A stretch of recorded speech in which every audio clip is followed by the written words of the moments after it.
AT-ATs, yeah. So I guess I still can't work the mirror reflection. Mine, yours. You said you got yours for Christmas. I don't remember. I got mine last year sometime, but Yeah, my sister it gave it to me for Christmas. it was the first one Aaron and I built together. It was Ooh. Kismet. It's such a romantic one. It's difficult to build a Lego set with somebody else. I'm gonna say, as an adult, I did not like building a Lego set with somebody else.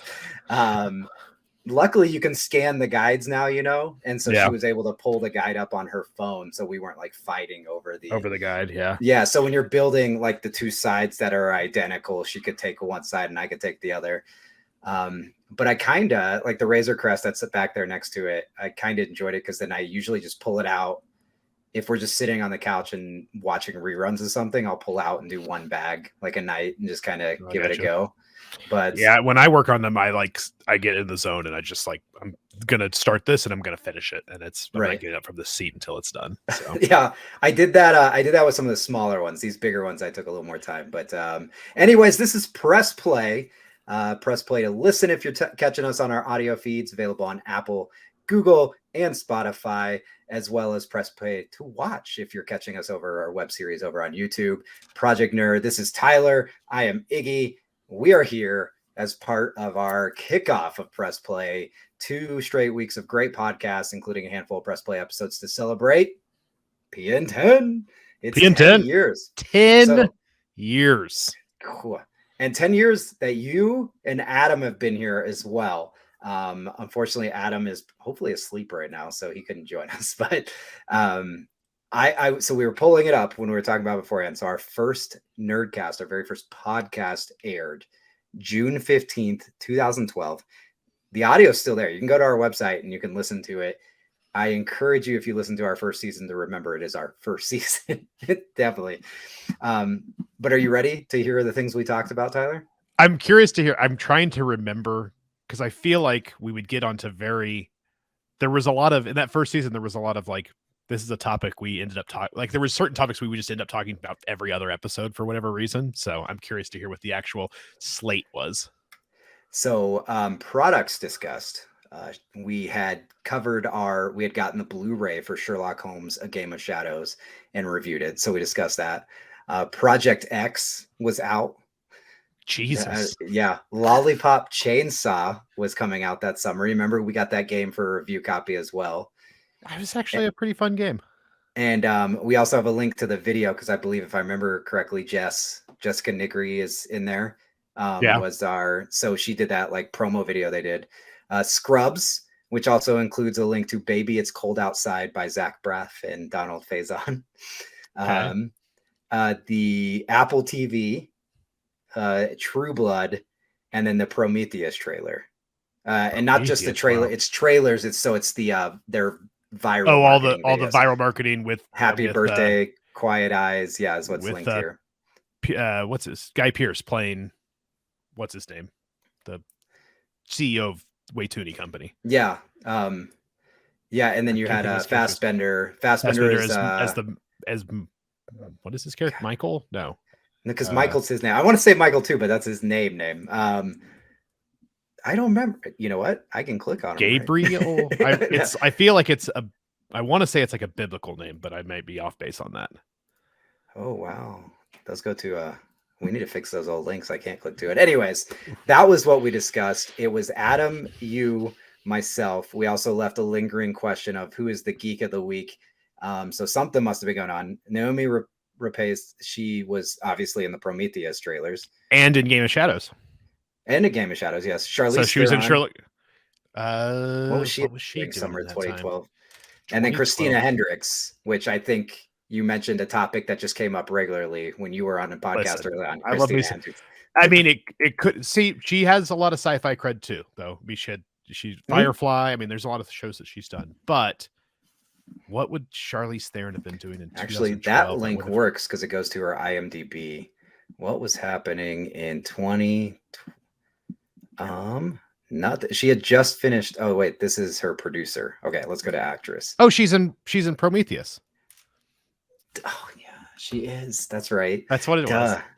She is in Prometheus, and she was She had also Snow White and the Snow White and the Huntsman, yep. whatever the first of that kind of like spin-off series of those was coming out. So But yeah, two nerdy, she's in two nerdy Prometheus. She films. plays Yep. Meredith. I forgot all about that. Yep. Yeah. I haven't watched that one in a while. It was actually, I think all of us liked it because Adam too was on there. So the three of us liked Prometheus better than it got credit for.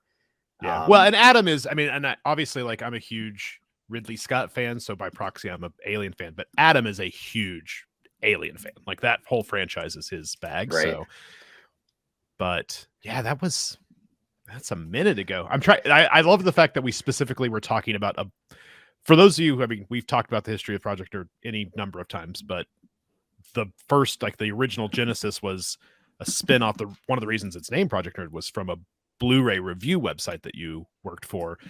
And this is obviously back in the day when like streaming wasn't really what it is now. So like we owned a lot of Blu-rays. And when a new Blu-ray came out for a movie, which wasn't always a guarantee still in 2012, was HD still a thing?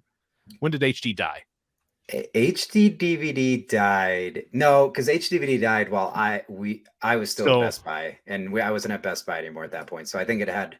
Oh, discontinued it was around not nearly as long as I thought it was. It dissolved in 2008. Okay, so it was only around for like 2 years. But anyway, you can't see them in this behind me, but there are a lot of Blu-rays on this shelf and on this shelf that are behind the couch. Still, I don't remember the last time I opened a Blu-ray. I don't remember the last time I put a Blu-ray in a machine of any sort of kind, but I still own a lot of them. So not counting the 8 Criterions I just ordered on their flash sale this week. That doesn't count. Not counting those yet because they're not in my collection yet. On my app, I have 1,010 Blu-ray, HDVDs, or 4K movies on disc. Now, here's the question: in the age of streaming, of any and all things, plus like Plex and all that kind of stuff, when was the last time you went and opened a Blu-ray and put it in a machine and watched it on your television?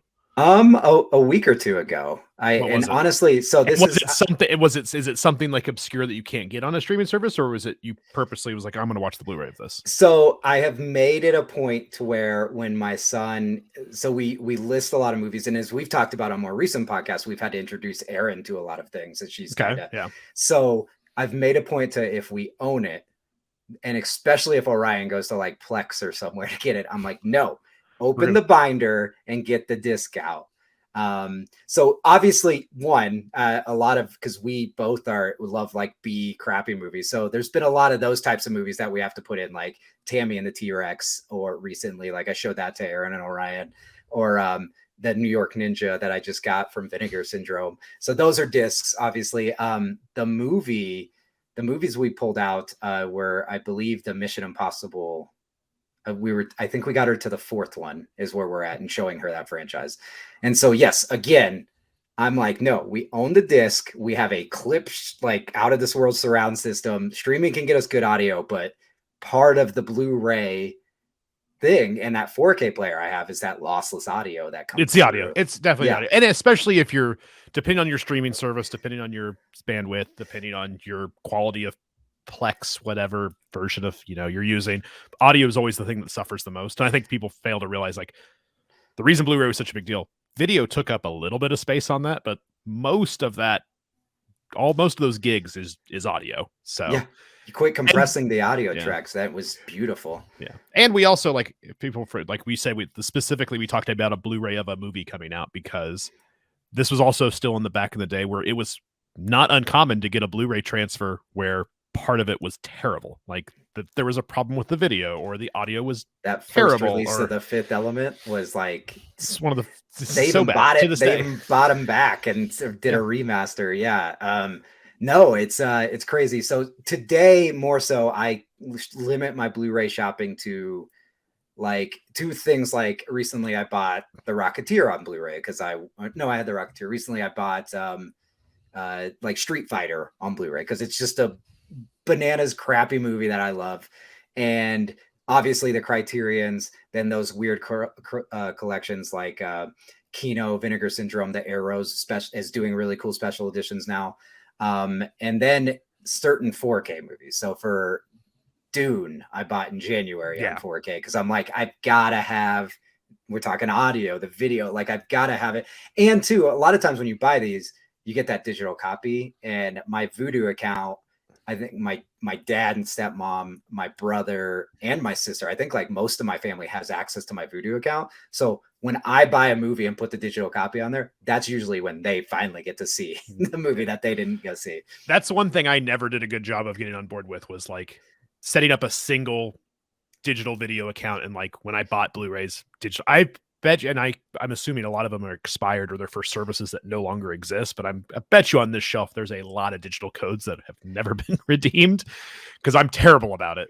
And so for someone who does so much stuff streamed digitally, I don't do it right with. So a lot of them you can get past their expiration date. So I found that same problem when I was transferring everything from the cases to those binders a couple years ago.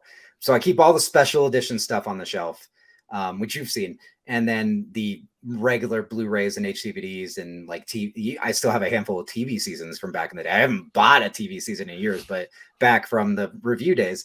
And when I was transferring everything over, I just had a stack, of just those slips of digital copies, and most of them still worked past the expiration. There was a handful that it was like, this code is not recognized at all. So but I was able to redeem quite a few. So it was pretty interesting. Hopefully my family got some viewing out of those ones, I guess. There you go.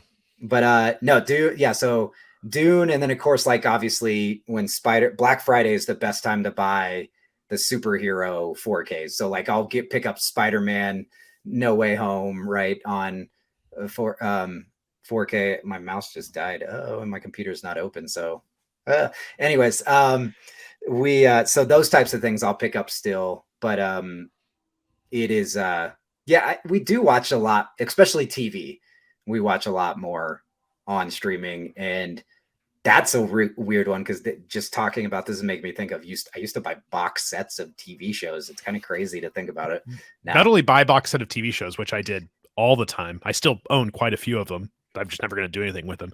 But do you remember, and this, not every place did it, but like Digital Shelf, where we both lived at the time that this show started in Manhattan, was a rental place back when rental places were still a thing. And you would rent TV shows by the disc from Digital Shelf. You couldn't rent season 1. You could rent the first 2 discs of season 1. Right. And watch 5 episodes of Smallville, like I remember doing with my roommates at the time, and then taking them back and getting disc 3 and 4, and then taking those home and watching 5 more episodes of that season. They were walking distance from you, right? They were in Aggieville. Not at that time, but eventually they were. When I moved to that house in Bluemont, that's now a hotel or something, or an apartment complex, I'm assuming, I could walk. But actually, at the time, but at the time that the Nerdcast started, I would have had to still drive there. So right, perfect. Yeah, so like I talk about things that existed 10 years ago, places where you could go rent things. Us doing reviews of Blu-rays because they had to. There was a possibility the quality wouldn't be great. Netflix still had to be sending, we still had to be sending discs. Were we in the hybrid point yet in 2012? I can't even think. I mean, Netflix had to have been streaming by them, right? Because there was that period of hybrid to where you would get a disc or 2 at a time, but then they have a limited amount of content available immediately for streaming. So they transitioned to streaming services. Seems so long ago, 10 years.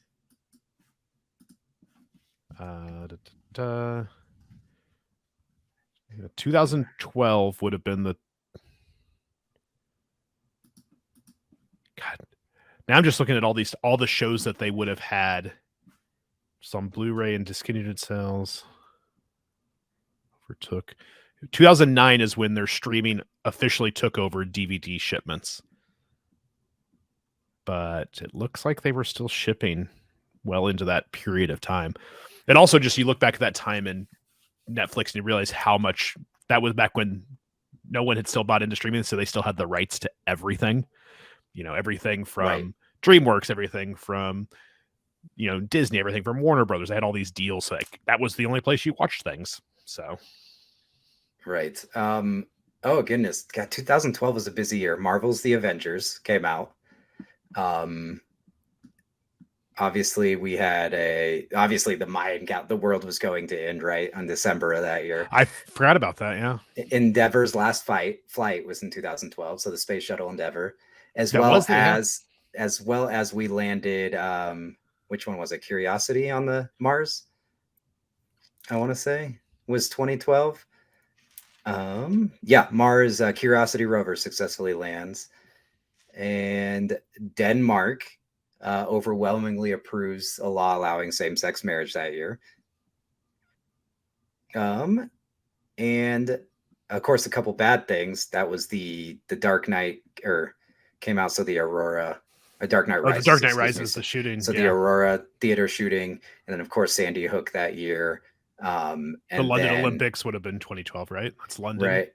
And then Hurricane Sandy was that year as well.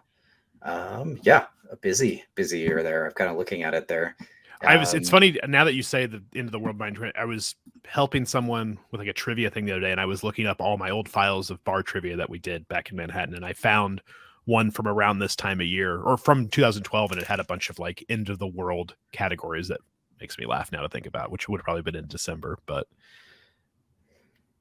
yeah. So London, we would have probably been on our third episode when the London Olympics started. So it started at the end of July there, or did we start it in June? So sorry, no, we would have been probably 7 or 8 episodes in.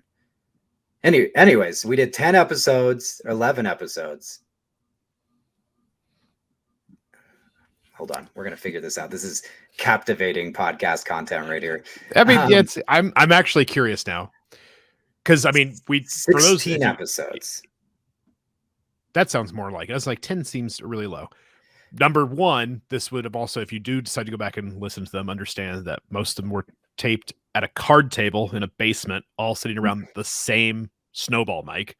And you used to call it my mom's basement on air. I did used to call it. Say we were in my mom's basement. Yeah, yeah, obviously. She was playing up to stereotypes too, I think. Playing up to stereotypes, obviously. Sure. But yeah, we all sat around a card table in your basement because that was where it was quiet. Right. As it was where it was the quietest. You can still usually hear the air conditioner kick on and off depending on what time of year it was. And it was a snowball hooked up to your MacBook Pro. And that was how because it wasn't until season 3 that we had like actual microphones and a soundboard and stuff like that. When did we actually start spending money? Season 3, because season 2 went 2 episodes because all the episodes were lost because we lost our editor and I wasn't comfortable editing audio yet. And we had, like you said, the quality needed there was a lot of fix it in post happening in that time. Sure. And then season 3, the search for season 2, as we called it, is when I think we broke into our individual mics, and Bob, I think, joined us full time at that season. And at that point, Bob had been coming around and dropping off movies and kind of hanging out of the door. And then we'd slowly get him in a little further. He'd try a bite to eat for dinner, because podcast night was also like thing. It was like movie and dinner night too. Usually, yes. So. Yeah, because the whole thing is, it started when we started Project Nerd. You were like, well, we're coming over here talking this stuff anyways. Let's just throw a microphone in front of us and put it on air.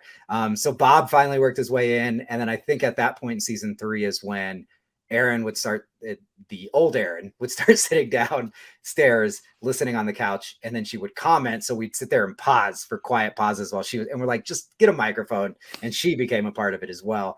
So I think season 3, which technically, if you really break down, was our second season, is where we really found our voice and became that group of 5 that lasted many years. If you listen to Project Nerd back in the time, like, it was definitely, we call it season 3, but it's a running joke that season 2 does not. Did you have any of the lost episodes? Did you ever actually end up posting? Because the audio still exists, right? Yeah. I have all the audio from everything, all the raw audio from that time. So we released 2 episodes at the time, in between the seasons. So we actually got 2 episodes out like pretty quickly, and then the rest of it kind of fell apart. And I feel like we released 2 specials after season 3. So season 3 made it all the way to 20. Oh my goodness, no, it's still going. Season 3 lasted over a year. Long time. It seemed like. Okay, here we go. Season 3 lasted 28 episodes. And then we released a episode that was the best of our last episode. So by then I was editing and cutting it. So I think I went back, and even if it didn't sound great, just got some of that, because there was some pretty funny stuff back then.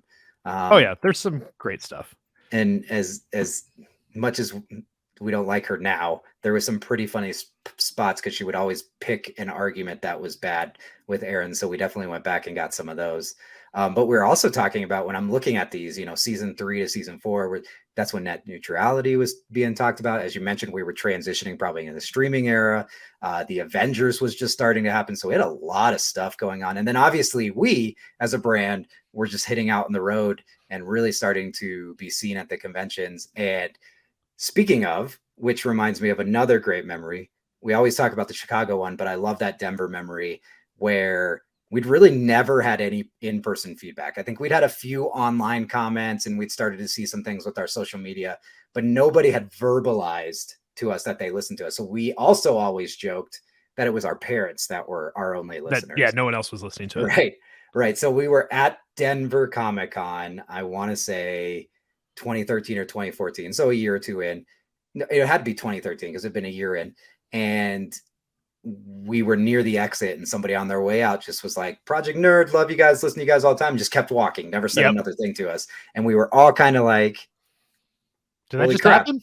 Yeah, there's people out there that listen to us. And to think of this, Tyler, that was 20. So that was give it year 1, maybe sometime around year 1, a little bit after. Here we were in 2021, year 9. And we broke the top 250 mark in the entertainment category on Apple Podcasts for this podcast feed. Like, I mean, it took a while. We were there for a while, but the point is that people are listening to us. There's people listening to us right now. So I love it. I'm now going back through old episodes of Nerdcast and it's getting super nostalgic. So, specifically, I'm looking at back when we did a short-lived, our own version of Mystery Science Theater /Riff Tracks, and we did Movie Night with Project Nerd. Yes. Specifically, the first 2 films we did were Event Horizon and Hansel and Gretel. If you have an hour or 2 to kill, I recommend them. It's not all gold, but there are some very good jokes in both of those. I feel like that's some of our best work. You definitely had your moment in the Hansel and Gretel one, and it derailed the whole episode. It did ruin it. Where all the white witches at? Yeah. Where all the white witches at. And I don't think we could stop laughing long. Like, it just knocked the whole thing off course for sure. I also saw the one here where did it go? God, we were consistent as hell back then. When we did the night that, or it was the week that PT, the trailer for a Silent Hill game or whatever game that never got made, obviously because of Kojima's huge falling out with Konami, the whole thing. But that trailer, which is horrifying, and the only way any of us would play it was like we were all sitting in a room together watching it, and it was still horrifying because it's the hallway and the weird fetus thing in the sink and the crazy lady ghost, and it's different every time you go down the hallway. So we all sat in a room and then we did a review of it. Like, we basically just recorded our reactions after we played it. But it was just thinking about it's making me. I'm pretty sure Adam hurried us so he could start playing it again too. So to find all the cool stuff.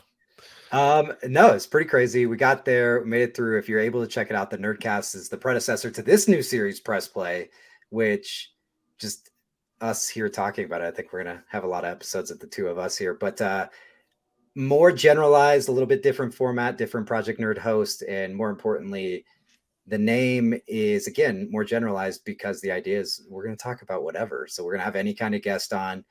If we have a political conversation, we have a political conversation. Or if we do what we did with the first episode, we may pick our Oscar picks and see who's going to win, who's going to win in the Oscar pick'em for this year. But I think it's going to be one of us. How do you feel about your picks now that some of the Guild Awards have started to come out? I guess I should preface this. Have the picks, when in the order of these getting played, or this will have, so as we're recording, in less than a week, the Oscar picks one will air. They'll air next Tuesday. Okay. From our recording. So this will come out after that. So we can talk about the picks and it won't be a spoiler for. Okay. Right, exactly. And the Oscars will have probably aired by the time this one's edited and aired as well. I think this will air right after the Oscars. So I'm feeling less confident about me going dark horse on the best picture because the Power of the Dog just continues to own. I was actually a little bit worried about going hard, because I went pretty hard on Power of the Dog in the big 6 and didn't feel great about it. But now after some of the Guild Awards, I feel significantly better about it. I don't feel as confident in some of my acting decisions, but as a whole, I feel pretty good about my slate. Here's the thing. I feel incredibly good about my slate versus everyone, but basically you. So No, listen, it was great playing with three people who were they were choosing from their heart, picking what they wanted to win, even making the comments. I know it's not going to win, but I'm still going to pick it. And cool. every time they I were don't doing think you that, guys, I don't think you guys, like, I don't think you guys yeah. understand the point of the game. Like that's Yes. not what we're here to do. No, it's for sure. So yeah, definitely go backwards and catch that episode. A fun one. We had Courtney and Quentin on with Adam and the two of us. Also happening this month though. So week 1 announcement, Project Nerd Film Festival. We announced that. Film Festival. It's going to be amazing. Boulder, Colorado. Boulder, Colorado. Yeah. Right there at the end of the summer, right in the middle, of course, of our stretch of events, looking pretty good, coming together. Got some big announcements hopefully around that soon. Week 2 announcements was a whole bunch of new shirts, including some of our retro designs. So I don't know, Tyler, if you've seen them yet. By the time we recorded. I looked at all of them. The Pro Nerd Bubble. I already almost bought one, but I didn't yet. The original Impact. Here's the thing. Well, the Impact font, the bubble. I mean, I was actually trying to find out how many, trying to like do like a trying to date. Well, not inventory, but then like try to figure out like what's the oldest one I have that's still, and then go through, because as we know, we did lots of different vendors over the years of shirts, and I have some that like have held up pretty good over the years, and I have some that are looking rough, like not really blue anymore, kind of a yellow, and then like the print, like the screen printing is terrible, or if it's even a screen print or just like an iron-on or whatever, a lot of them are looking, but a lot of them look better than I'll say if we did one thing in the 10 years, we started sourcing way better shirts.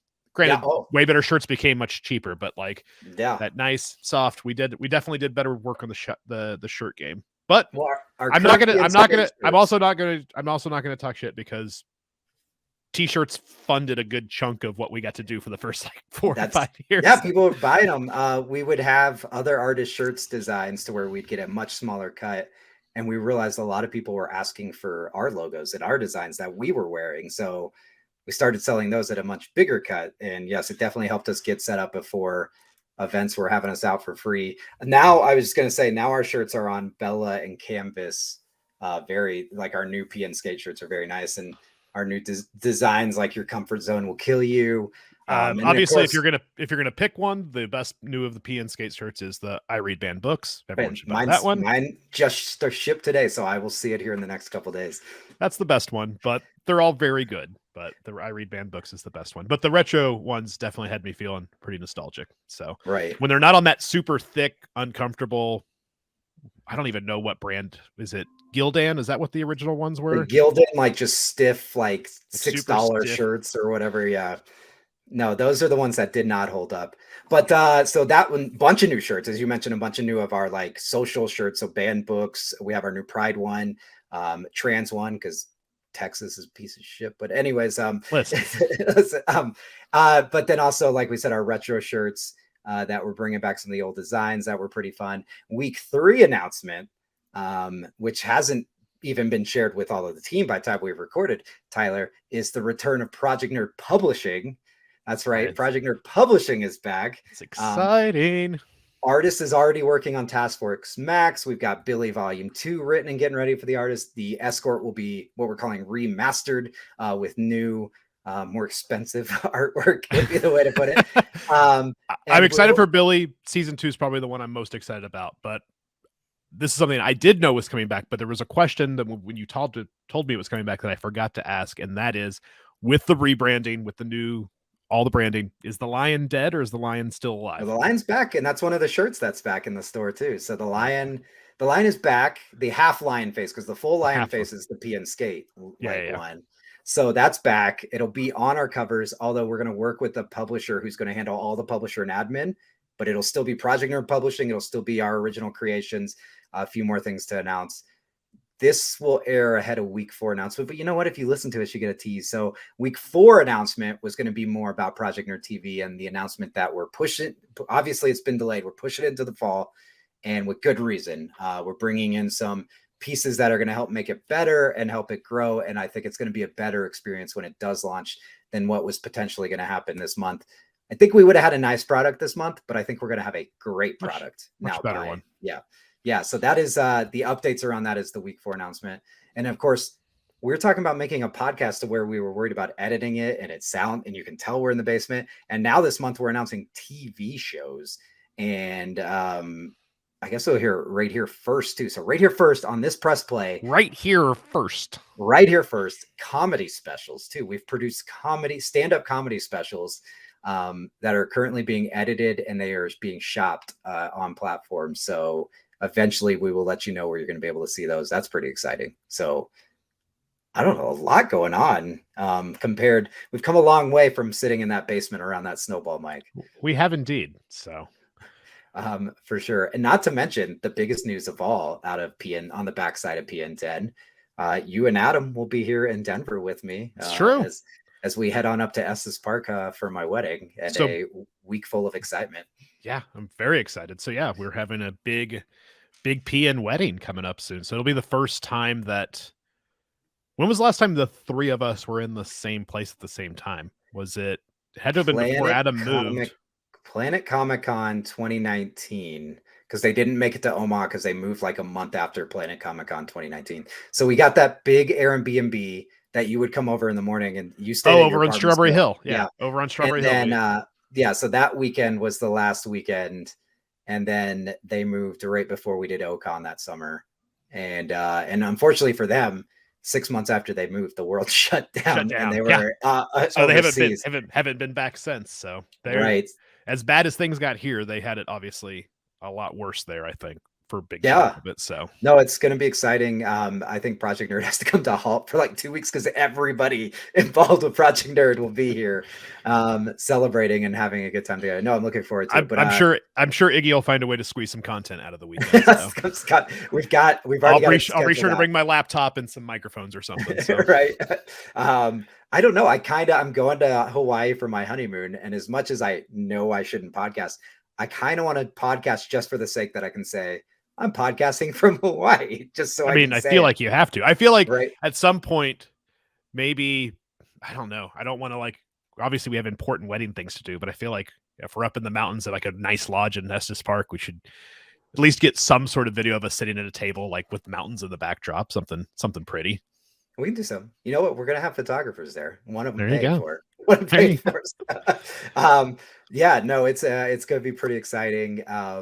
Some fun things planned with it, and I know we get a theater is where we get to set up. So all the guys standing with me, you and Adam included, we get a theater. So I will bring the Switch and play some Mario Kart for at least an hour.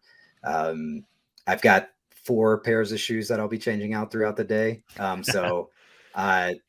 Carrie's going to come in. I'm going to ring a bell and he's going to bring them in with the tray each time that we're doing them. And then Aaron and I got our wedding lightsabers. I got her a purple blade and I got a whitish silver one to match our wedding colors too. So they're very cool. I have seen them. So I'm trying to find ways to pack board games because I hate checking baggage, but at the same time, board game boxes are big. What do you need? I don't have some of what you got, but we just got Risk because Aaron had never played it. So I just picked that up. You remember my massive old chess set, that Adam Graves, like weird looking one that had the weird ones? And it was like really oversized. It had like the smooth rounded pieces. And it like was the really Art weird. Deco style ones. Yeah. Orion found it in his mom's garage and my ex-wife and brought it back over, which was nice because we looked at it online and apparently that's a collector's item now. So valuable. I don't know. I have a lot of, I have too many board games. Like I've run out of places to put board games, but I have a bunch of like fun party stuff. I'll find some stuff for us to. I may have it by then. But Funko's sending me the Goofy movie game.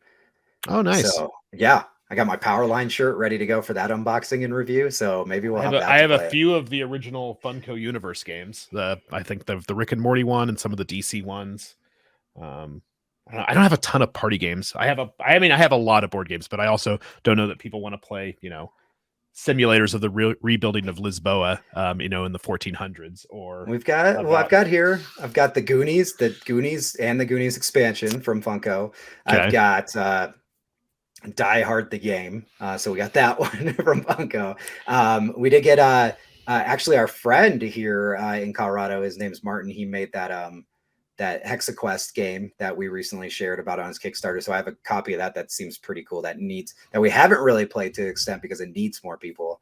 Throw burrito if we're throw through having a few burritos. drinks and want to head in the backyard. Yeah. Always a classic. So we've got some choices here. We've got some choices, and yeah, we'll see what else Funko is throwing our way by then too, because they send us pretty much everything. It's exciting. But yes, man, celebrations galore. Project Nerd 10 and the wedding. This won't be obviously, it's news today. It won't be news obviously when this goes up, but I almost texted you earlier today because we've been talking obviously all things Ninja Turtles. It's been this last couple of years has been a renaissance of Ninja Turtles. You have been on a spending spree of nostalgia, all sorts of Ninja Turtles between the Last Ronin figurine and the Turtle Van. That Last Ronin figure, I mean, Last Ronin is one of the best comic books, not just Turtle comic books, best comic books I've read in the last 5 or 6 years. Like, be out on trade this summer too. Yeah, it's so good. But I had the Turtle Van, I had the Pizza Shooter thing. Like, but did you see that they announced finally today the release of the Cowabunga collection for consoles, which will be basically almost every Ninja Turtle game that's ever came out on any system in one complete collection. There's a cool trailer for it on IGN. So I did not. I will watch it after this, and I will buy it. I'm still trying to figure out how I can get that arcade, that 1-Up arcade thing or whatever. For the Turtles in Time. Yes. Oh, God. So a friend of mine just recently he bought, because you buy the deck with like the controllers and this roller ball, like a Micro Center or wherever, and they got a Raspberry Pi, put some software on it, and obviously has too many games on it. But as his favorites collection, he has literally every Ninja Turtles game ever made. And screen's not quite big enough for like Turtles in Time full stride scroller action, but I mean, if you're gonna play an arcade game, Turtles in Time is definitely one of the ones you got to go to. Yeah, no, for sure. No, you're right. I got the Party Wagon.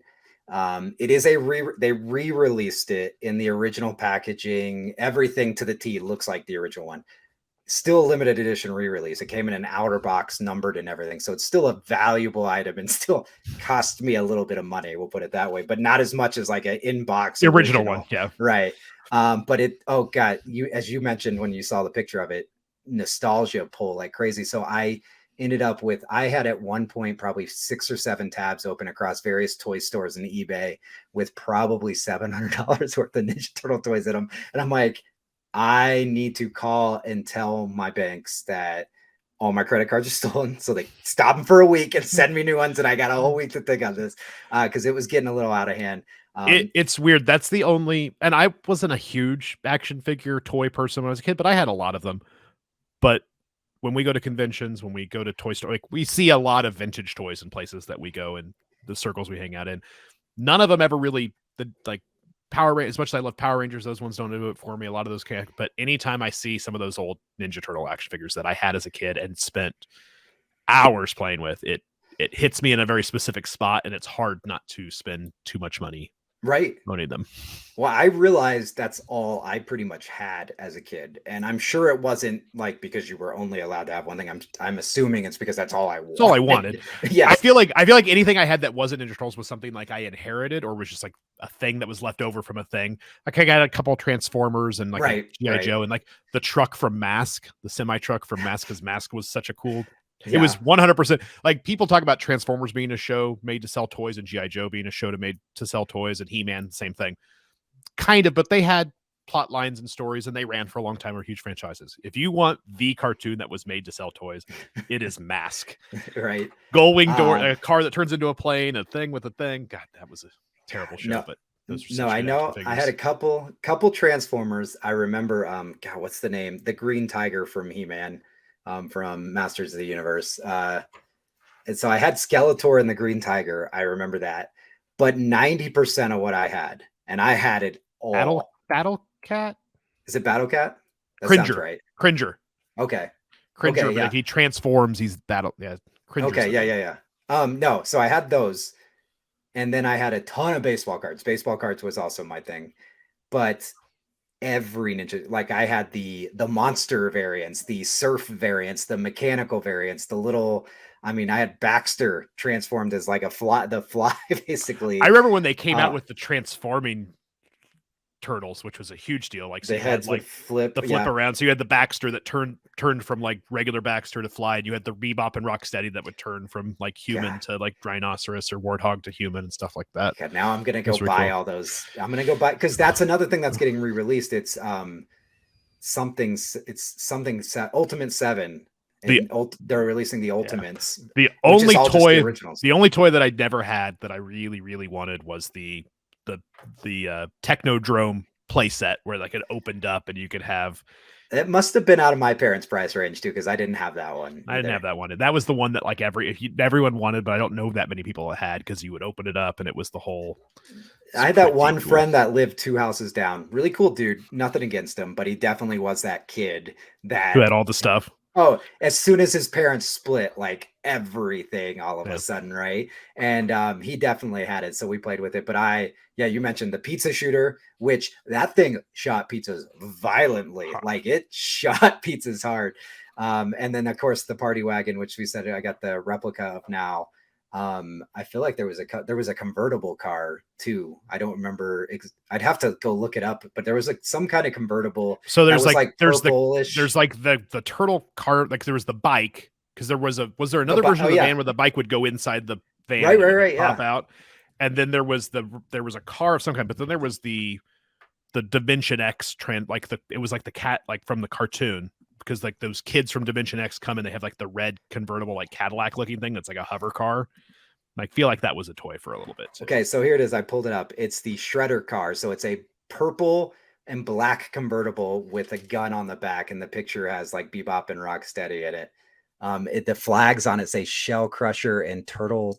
Like, yeah, that's the one I remember. And then it had like little water gun things out the front. Awesome. Foot Cruiser is what it's listed on this other website too. It is Foot Cruiser. Yeah. Oh my God. I have to buy this now. This is getting bad. Yes, I absolutely love this. No, Ninja Turtles was my thing for sure. Star Wars, Ninja Turtles, Batman, but Ninja Turtles just always had that special place. And speaking of, we have a few minutes left. Have you seen the Batman? I have not. I was okay. Going to go see it this weekend, but I just didn't have the time. So I'm going to try to see it hopefully by Sunday. If I don't, I have Sunday off. I'm going to see it Sunday, but okay. I've heard really good things about it. Episode. It's good. I gave it 7 out of 10. I'm a sucker for movies, and I don't have a problem watching long ones. But right now, for whatever reason, the thought of going and watching a 3-hour Batman reboot is just like I don't have time for that. God, we went to a crowded theater, and of course on a Monday night. So Monday night is Aaron and my movie night because nobody goes to the theater on Monday, especially pandemic Monday night. Like nobody has been going to theaters, but there is we went to see Death of the Nile on its opening weekend, and it turned out Monday was February 14th, so that didn't pan out well. That theater was packed, and we went. I love the Draft House and everything about it, but the Draft House also has a lot of food options, and for some reason it has nachos on the list still, like something that should have been done away as theater food years ago. And the girl next to me just crunching right in my ear. Somebody's phone going off, and they did the whole thing where they pause and freeze to like act like it's not their phone instead of just shutting it off, so it keeps ringing, and it's like, oh my gosh, people. And then this week we went and saw the Batman, and I think I just saw the thing. It was the second or third biggest Monday in years, like since pre-pandemic. Yeah. And it was a packed house, and the guys next to us, well, they were just man-childs, we'll call them that. They were not. They hadn't been in a theater for a while. It seemed like, we'll just put it that way. But etiquette was the movie etiquette was lacking. Yes, I will say though, for those that know me personally, it may be a fun story for other people. We go sit down in the theater. My son's car had broke down, so my ex-wife had to drive all the way over here next to my house where the theater is. Picks up the kids. He says they're going to see a movie. I don't think twice about it. So we're sitting down in the theater. We go to order our food at the Draft House, and this Aaron's like, looks over like weird, and this little girl's waving off to our side. And you know me, at this point, I have just tunnel vision everything out, because even the Draft House like pre-trailers thing is all fun videos related to the movie you're seeing. And it was Evie and Orion, and she had taken them to the same exact movie we were at. So it was interesting, that's for sure. Let's put it that way. But my daughter saw Batman the same time I did, the Batman. There you go. The score, I will say, spoiler free. Batman is, we know the Batman movies are notorious for solid scores. This one knocks it out of the park. This score is phenomenal. And I just picked up that Mondo exclusive set today on recording day because it blew me away. The score was fantastic. So now, I will say that. Like, I mean, are you putting it on top of like Elfman or so here's the problem with Elfman or okay. So here's the thing. Elfman has that iconic that defined Batman, right? Like that defined the Batman. I mean, score. That is, and it's takes on it have been in everything since. Right, then, right. So. And it's nostalgic too, right? So that's from our childhood. So it's hard to say.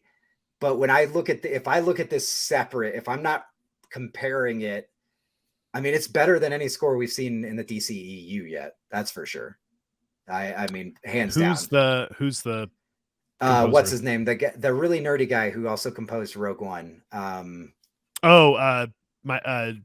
Giacchino or yes. I can't ever say his last name. Giacchino. Yeah, it's the Italian. He did a bunch of TV shows. He did like Lost and Fringe and Alias. He's super. He did nerdy, all the JJ. So he did like all the JJ Abrams television shows. He did all the scores for those. No, and a bunch of video games solid. too. I feel like he's like the Call of Duty guy. Like he makes the Call of Duty music because he loves like all the stuff, and he is fantastic cool at it.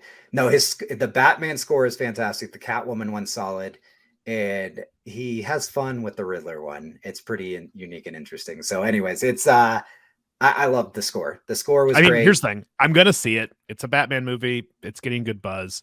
I really want to see Colin Farrell as the Penguin, and if I'm in my hierarchy of like great cinematographers, like Greg Fraser's up there. I mean, he did solid. There are definitely, I think so. Quentin and I were talking about this on another episode, and there are moments in this movie. So I won't say overall but there are a few key scenes in this movie that might, when you look at the cinematography and what's happening in it, might become some of the most iconic Batman scenes. And I mean, you've seen a couple of them in the trailer. That's the problem with the trailer, I think, ruined the movie for me a little bit because there are some huge moments in that trailer.